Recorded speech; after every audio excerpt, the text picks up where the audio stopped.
Hello everyone, our topic for today is about avoidance of institutional debt. Unsa man ni mao ni ang paglikay sa utang sa institution.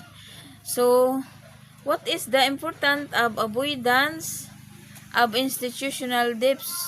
Una, financial freedom. So, naatay freedom kung dili kita magapangutang. Free kita bisang mag-unsa kita, sudan kita karne sa matag adlaw way magbuot. Ikaduha, less stress, makabawas sa atong stress kung wala tay utang. Pero nakadepende kung naay kuan, pwede man mangutang pero dapat bayaran. Ikatulo, more resources for God's work. So mao na mga kigalaan nga ginadili sa Dios ang pagpangutang. Hello everyone! Our topic for today is about avoidance of institutional debts.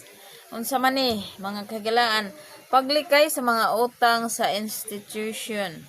So kinahanglan atong likayan ang pagpangutang. Pero pwede gud mangutang gamay lang og usa lang po, dili daghanon. Sama sa uban nga hutdo ng 1 week nga pautang, kada adlaw na lang nagabayad, sakit ang ulo.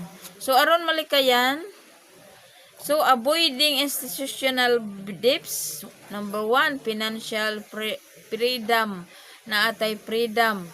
Kaduha, less stress, makabawa sa atong stress kung dili kita magsigig pangutang. Katulo, more resources for God's work.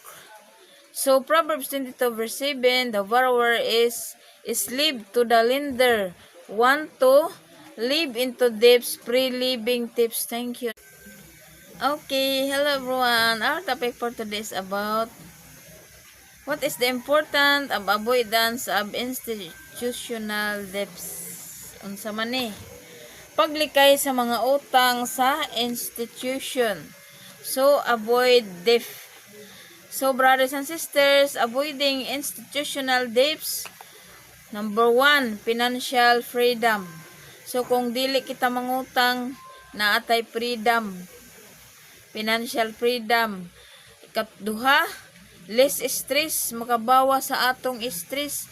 Kung naatay utang, pareha sa among silingan diri Lunes, Martes, nahurot ng usa ka 1 week nga iyang utang.